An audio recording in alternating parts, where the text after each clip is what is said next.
nice clubhouse. The Fast and Furious movie franchise is no stranger to ridiculous stunts, so bringing Han Lue back from the dead for Fast and Furious 9 isn't that far-fetched. Played by Sang Kang, the character was killed off in the third movie, The Fast and Furious Tokyo Drift, but proved to be so popular among fans that thanks to some timeline shifting, he also returned in Fast and Furious 5 and Fast and Furious 6. The circumstance of Han's death seemed pretty definitive at the time. During a high-stakes car chase, his car was T-boned and flipped over onto its hood. Tokyo Drift's protagonist Sean ran over and very clearly saw an injured Han trapped in his seat right before the car exploded in an enormous fireball. Fast and Furious 6 mid-credit scene, along with Fast and Furious 7, revealed that it was actually Deckard Shaw behind the wheel of the car that crashed into Hans. This was an act of revenge for Dominic Toretto's crew seriously injuring Deckard's brother, Owen Shaw, at the end of Fast and Furious 6. A funeral was held for Han in Fast and Furious 7 after Dom supposedly collected his friend's remains from Tokyo. However, at the end of the trailer of F9, Han walks into the crew's headquarters alive and well, with no obvious scars or debilitating injuries.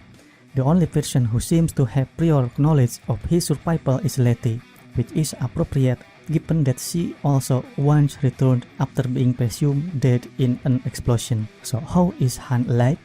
We have a couple of theories. Han managed to escape the explosion. Never underestimate the power of a simple retcon.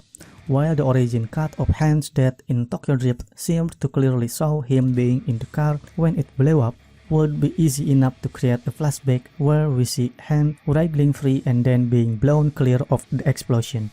From there, it could simply be explained that Han was injured just enough to take him out of the fight for a while, and or he decided to fake his death in order to escape Deckard Shaw's wrath.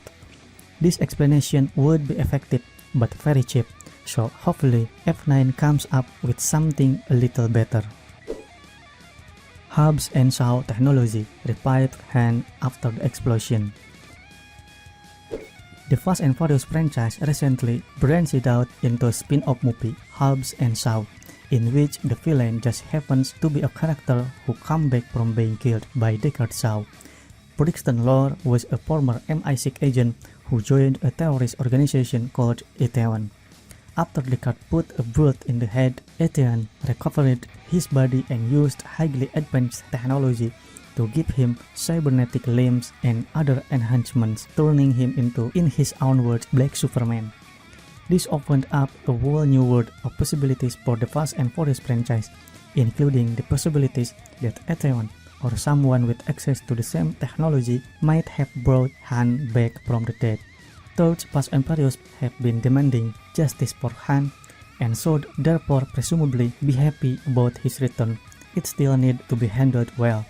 Han's death carried a huge amount of emotional weight for Dom and the rest of the family, not to mention the fandom, and so his resurrection deserves just as much justice as his death.